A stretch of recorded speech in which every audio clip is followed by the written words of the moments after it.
Hello everyone, welcome back. Hi guys. Today it's cold. Yes. We're a bit freezing, aren't we? So yeah. We're in the bleak midwinter. We are in the middle of winter. We're not anticipating winter. We are actually in the middle of winter. We're there. There's no snow yet, but we're cold, and we thought we'd bring you our winter sort of picks. Yeah. Things we've been wearing, things we've enjoyed in this slightly cooler climate. Exactly, and things that when the temperature starts to drop, we really enjoy wearing. So we were talking about this a little bit before. What is the difference between a winter fragrance and an autumn or fall fragrance? I think it's something which, in our autumn fall fragrance selection, we had some woody, some spicy things. Yeah. I think for winter you want even more cozy. Yeah. Maybe kind of ambery, maybe boozy, possibly leather, tobacco. Some more resinous, syrupy, thick stuff. Just the kind of thing that you would never wear on the tube in the Central Line. Absolutely. Even though we still have to take that in winter, so it's sort of non-logical. So I'm slightly nasally impaired He's got at a the cold. moment, which you may be able to hear, which is really, really sad. I can still smell a bit, but I might have to get some of my kind of olfactive pleasure vicariously from Jack. I'll pick it up. See what we do. So, I'm thinking that you might have to sell me all of your Areej Le Dore. I'll just give it to you. Right. Awesome. So let's get stuck in. Yeah. So my first fragrance. This one's definitely in my top 10 fragrances that I own. I really love this. So we talked about resinous things. So this is an ambery fragrance. For me, it's the mother of all ambers. This is Amber Aurea from the house of Profumum Roma. Wonderful stuff. Now, amber isn't a note. Amber is a chord. We realised when we went to see the Givaudan guys in Somerset House, they did an exhibition. That was very interesting. What the note I always thought I was smelling as amber, take amber sultan or something like that, it was actually labdanum. Yes. What I had in my mind as amber was labdanum, and apparently I think amber is often made up from labdanum, benzoin, and some vanilla or another combination of things. It's a collaborative effort, isn't it? I mean, I've got a really bad cold, but the smell of this is incredible. This is a labdanum, treacly, beautiful. Oh, I'm just spraying my hand. I think they should put this on the NHS, shouldn't they, and sell it to people with colds. It penetrates. So rich and treacly. I'm already getting that. I accidentally sprayed my finger, so I'm going to. I mean, I've got a cold, and that is so absolutely beautiful. It's so golden and treacly and enveloping and rich and gorgeous and beautiful.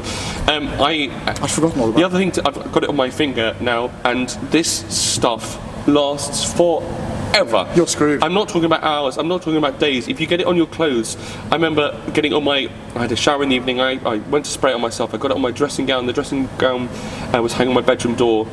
I could smell it for a month on that dressing. It lasts forever. It's luxurious, it's beautiful, it's so comforting. I really love this stuff. It's Amber Aurea from Profumum. Great house. I mean, really check them out. I mean, top quality. They're all X-rays strength. Really beautiful, gorgeous Good stuff. choice, Dan. Thanks. I'm going over here as I put on my go finger. and delve into your box. So the magical box. Let's see. So number 5 for me. I want to start a little bit in a not too dissimilar vein.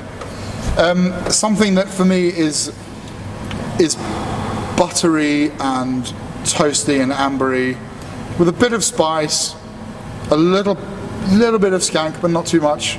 Is this little boy here? Oh, great choice. 1740 from Histoires de Parfums, which is cut in half. I don't know which fucker did that, but someone. Bastards.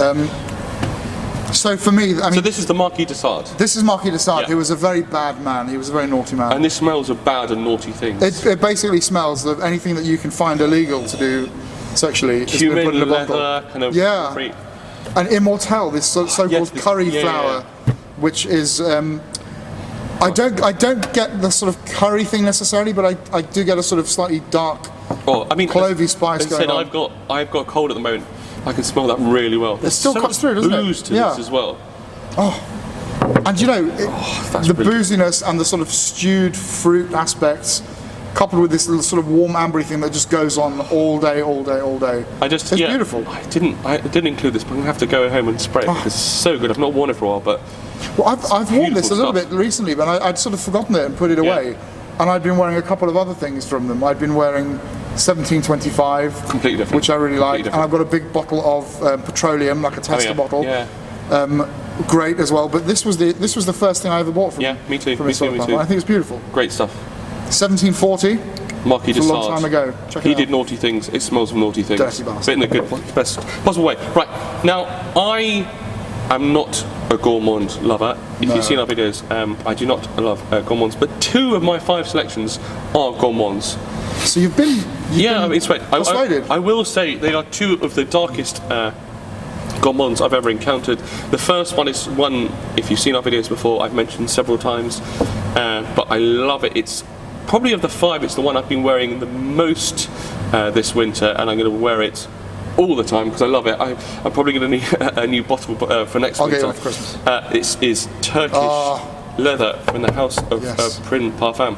So, as the name suggests, there is leather, a dark rich leather, but there's also this really beautiful Turkish delight. This is such a balance of bitter, dark flavours with really sweet flavours. There's also quite a lot of stewed fruit in this as well. Stewed fruit seems to be cropping up a bit. Pardon me, sorry. That must be the market inside this thing. Filthy bastard. But again, even through a cold, you get so much. There's also, I think there's coffee and chocolate. The leather is so dark. It almost feels like it's almost burnt, that leather. There's also an animalic undertone to it with a slight sparkle of incense. This is so beautiful. It's everything enrolled into one fragrance, isn't It's it? such, I mean... I've said this before, this makes me smile every time. Hey, look. It's just... it's beautiful. It's so fantastic. It's very happy making. It's so nice in this cold weather. It just completely envelops you. The performance, I think, is incredible. This is... I'm buying that. I was on the website today. So that is Turkish leather from the house of Pryn Parfum. That is my number 2. It's so beautiful. What is your number 2? I can't compete with that because that's just absolute mastery there. I might go for a little cheapie here, Cheapies are good. It's a little cheapie. It's something I've been wearing, and for me again, it's an enormous fragrance, and it's kind of vulgar and it's a little bit rough around the edges. Perfect. Which I like. And I got this just as an accident, really, because I went into this shop to buy something else and picked that and this as well.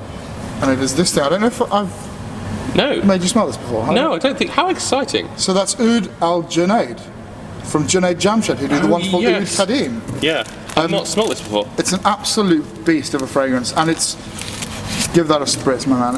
I mean, for me, this thing here, it's leather, tobacco. It's not oud as we know from things like Russian oud, but there's a lot of dark, hefty filth. But it's warm and round, even from the first spray. It's not edgy or it's not medicinal. Blended. I don't find it skanky. It feels like a lot of booze in there as well. A lot of tobacco. I get a lot of rum, similar to the sort of rhinoceros thing. That's really sexy. Isn't that good? 20 quid.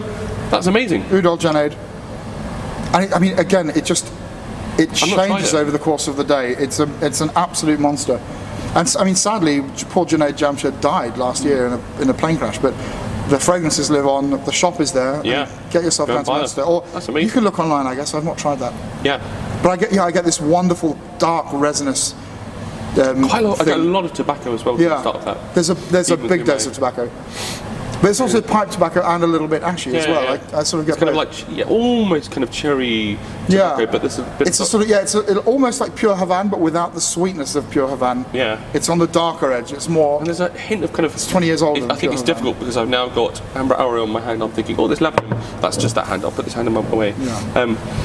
That's awesome. Isn't it good? Stunning stuff. Lovely little bottle as well. Yeah. I mean, you can't really see it very well there, but the weight is enormous. It's beautifully made. Bottle. And it smells like the material there, which is sort of not very realistic. Leathery, beautiful. Brown leather. Again, all I can smell is amber saddle leather. But that's a masterpiece. Right. Next, so I think it's always nice in the winter to have something which really transports you away from the winter, especially when it's really cold. Maybe if it's been raining or snowing, and you just think, I just want winter to be over. And I want the days to be long and sunny again. And I've got a few fragrances which I think do that. This is possibly one of the more popular fragrances. Actually, I own a lot of weird shit, but this is quite a popular one. But I'm not going to apologise for that. This is definitely in my top 10, if not top 5 fragrances that I own. It's from the house of Andy Tower, and it is the Desert Moroccan. I'm not going to talk loads about this because it's spoken about so much. Masterpiece. It's this dry, arid, kind of sweet, spicy amber. In a way, it's interesting because it's got some of the notes are in common with Turkish leather, but the feeling of this is completely different. This is much brighter. It's got kind of this that kind of sparkling energy of petitgrain in the opening as well. Yeah, it gives you a bit of a detour, doesn't it? It takes you into the sort of slightly fruity, citrusy thing, but immediately behind it is this arid, dry. But this is so much rosy thing. Brighter and drier than Turkish leather, which was dark and moody and. But I mean, this is talked about a lot. I've owned it for a while. Wonderful stuff. But I mean, I'm never going to be without it. Actually, interestingly, for the first time, I tried Coeur de Desert. Yeah, recently, which I tried in a shop before, but I got a sample of someone, and I thought I should give this a proper testing, and I did enjoy it, but I did feel that it's a little bit safer than this. I felt you went straight to the heart of this without that kind of edgy dryness. Yeah. Maybe it's a bit where. That's just the one. Sorry. We'll just pick that up again and it's back. But anyway, Le Dore Desert Moroccan. I love it so much. And the energy of this thing is huge, isn't it? One of these fragrances that we've talked about before. That performance is incredible. It's a pulsating, glowing thing. It's really, the curd sort of sits on the skin a little bit. Yeah, if you look at the notes list, all the notes seem quite familiar, but it smells so original. Masterpiece. Genius. Total genius. That's my number 3. What's my yours? number 3 is in my case here. I'm thinking. So there's a nice little bit of rose in there, isn't there? A little bit, yeah. I might go. We've talked about this fragrance before. It's another rose thing, but also a bit of oud. It's got pink pepper in the top, which I'm not normally a fan of, but I like it done here. Variations on a theme of rose and oud, but done really quite well. Ta-da! You've seen this before. Yeah. This little thing here from Sospiro called Duetto. I love this stuff, and the more I wear it actually over this winter. And the performance of that is absolutely enormous. 24 hours, no problems at all. I mean, it's so beautiful, and the dry down is absolutely stunning. But this really is one for winter because it's so big and it's so kind of enveloping, and I wouldn't say like a big cloak but that you'd wrap this around. This is like no more than 2 spray kind of thing. Yeah, absolutely. Or 15, depending how you feel. I put this stuff on, and the first thing that hits me actually is this slightly dirty, sort of skanky edge. Yeah. But then the rose starts to take over. It starts to wrap it all up in velvet. It is elegant stuff. And there's a lot of spice in there. There's patchouli, but as I say, this pink pepper at the start gives it a lot of energy, a lot of fizz.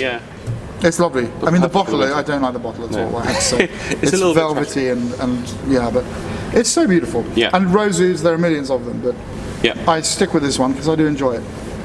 Right, so that's your number 3. So on to my number 4. Which one should I go for? Right, this is one it was released this year. It's from one of Perfume. I think it's one of the most exciting perfumers out there at the moment. This is a fascinating, complex, big, bold fragrance with a lot going on. As a result, it's not something you can wear every day, but in the winter, it's great to just wear it and let it envelop you. From the house of Zoologist, this is Tyrannosaurus Rex, T-Rex. And I think it's fair to say this is absolute beast. Oh God, I mean, just smell off the cap. I mean, we've obviously had some big fragrances, but this is it's so big. And if you love big smoky scents, you have to try this. But this is not a one-trick pony. So there's lots of spice and not just spice, but lots of smoke going on at the beginning. And there's also this Cador note, which gives you this real burnt. That's the interesting thing, there, isn't it? That Cador is slightly unusual.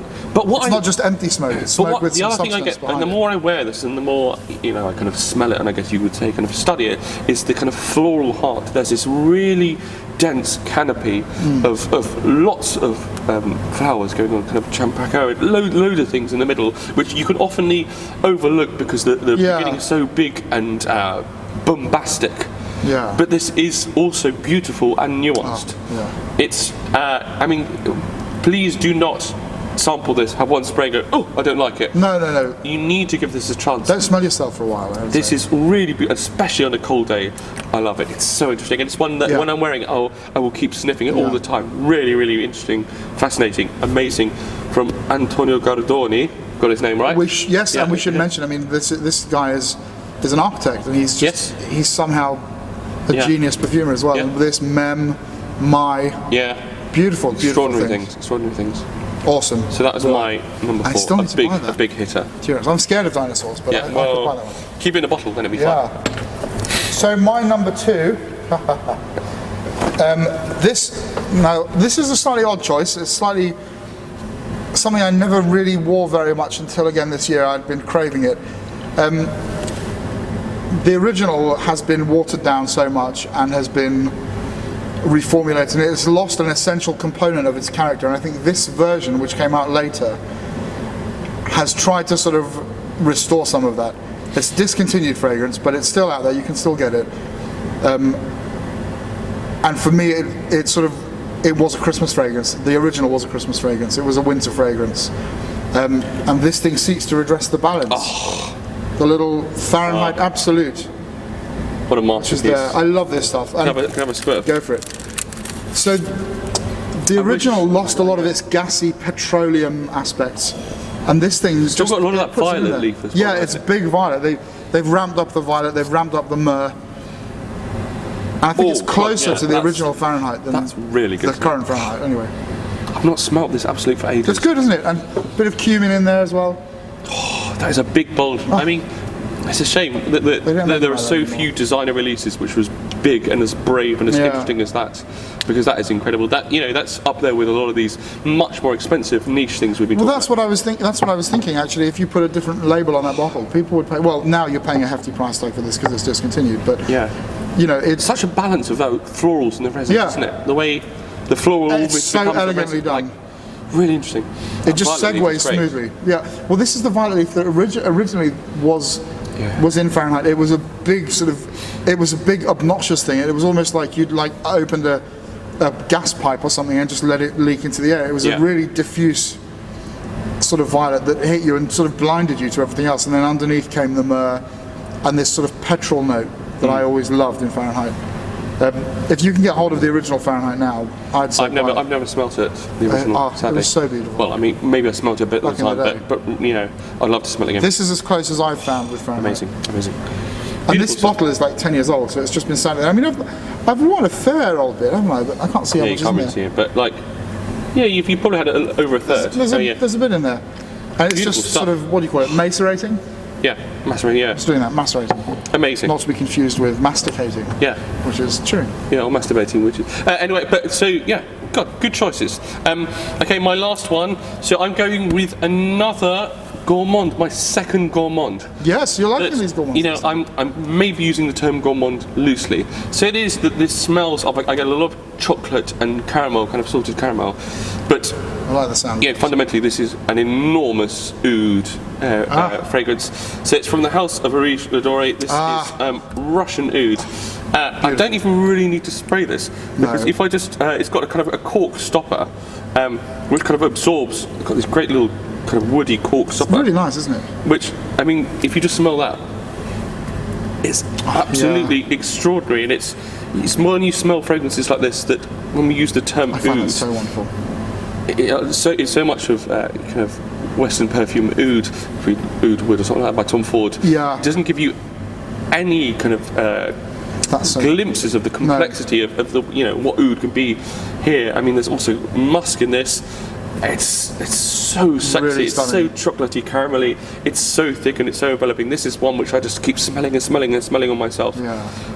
Oh, it's so beautiful. It's so I remember special. when you first introduced me to that, and I was just overwhelmed. My nose couldn't even take it all in. I'm gonna have a squirt of this. There was so much going on. It's absolutely incredible. I mean, when you spray, you can see it makes a great big mark on my hand. A big ambery mark as well. I mean, yes. I mean, you can certainly say there is an element of kind of barnyard funk to this, but it's so warm and it's so chocolatey. It's so sexy. But the thing is, we've talked about this before as well. It smells of people. It smells of putting your head in someone's neck and just smelling them. But it's so, when they wake up in the morning. I just feel like there's so, on one hand, there's so much, very sexy and it's so complicated. But on the other hand, it just feels like it just envelops me and cuddles me in this warm, musky, chocolatey, beautiful. I still get the cheese thing. I still get that beautiful kind of kind of just the right cheese, like in a good way. You're not going to smell of weird cheese. It's just it's like a comforting, like warm, bread in a in a really rich camembert sort of smell. It's really. It's interesting because we spent some time with a friend who's a restaurateur, and so he runs a restaurant and he chooses wine especially. So he's got a real keen nose for food and wine, and we gave him a lot of things to try. And he's like, oh yeah, I can see that. I can see the bergamot in that. I can see the chocolate in that. And then he tried this, and he's like, I've got no reference point. No, like, there's nothing you can. I think he enjoyed it, but he was like, I can't compare this to anything. But the closest thing is probably Sauvage. Yeah, it's right next to that, or Aventus maybe. The world, yeah. But you know, so this is now, you can't buy it anymore from Areej Le Dore, but there are a few little samples and things, and you can get it on eBay. If you get a chance to smell it, I really suggest you try it. Because or if you're in Dan's neck of the woods, you could just break into his house and steal these. it. I mean, we didn't say this at the beginning, but these are just fragrances, not that we are saying, oh, they are the best releases of the year or anything like that. No. These are just fragrances which we are enjoying wearing this winter. Yeah. This is pure self-indulgence. This could all change in a week's time as well. That's the thing. Yeah. We'll wear stuff this week and go, actually, I love this stuff. Yeah. It's. Yeah. We're kind of, what's the word? It's ephemeral. Is that the word? Whimsical. Whimsical. Yeah. We'll wear something and fall in love with it, and we will never fall out of love with these, I think. But I mean, this is very, very special to me. I'm very. That's one of the great masterpieces in your collection, isn't it? In anyone's collection. Right. That's my 5. So I've got one more. So my number 1. Again, I think I've briefly talked about this on the channel, and Dan knows this one and may have it as well. I don't know. From the wonderful Liz Moores of Papillon Perfumery. Oh, I think I know what this is. And I've just fallen in love with this fragrance. I've worn it a lot. It's smoke, it's leather. It's also, it's got this, it's got this immortelle thing going on. That's sort of slight curried aspects, and it's got this old like wenchwood, wormwoody darkness to it. It's a juice I love. Anubis from Papillon. Oh, so good. Can I think I was talking to somebody the other day saying this. I masterpiece. don't know why I haven't bought this. I was also trying to describe it. It gets better every wearing. This is a very, very, very simplistic way of. Look at the kind of that way of describing it. But I was saying it's like a thinking man or woman's Tuscan leather. Yeah, totally agree. I mean, there's a lot more to this. There's kind of more sweetness and brightness. Saffron as well. Yeah, a big player, the saffron. The spiciness is wonderfully integrated. It's so good. Yeah. And very classically done as well. It doesn't have the rough edges that you might get with some big leathers. Yeah. I mean, even through a broken nose. Made a sort of beautiful modern day leather. Oh, that is so good. I would hope they'd do something as beautiful as that. I don't think they could. I don't understand how somebody who's so new to perfumery can release so many masterpieces. No, every single one is a gem, as far as I'm concerned. And I was speaking to her today, and she's hoping to release her new one in 2019. I think it's nearly ready. So I'm really excited I can't wait to try that. That is amazing. It's such a balance of sexy and dangerous. Yeah, absolutely. But interesting, and I think it's a real thinking. God, I really need to buy this. It's a real thinking person's fragrance. But it's just. Oh God, it is good, isn't it? Jesus. It's Christ. It just changes over the day so beautifully, and I even get hints of this sort of wonderful vetiver that just occasionally pop out and go, here, just calm down, have a bit of dry, grassy rootiness for a while, and then it goes back into this big swirling desert thing. Yeah. It's incredible. That's and amazing. I have to say, I've got 2 of these now, and there's another one I need to get, which is Zalame.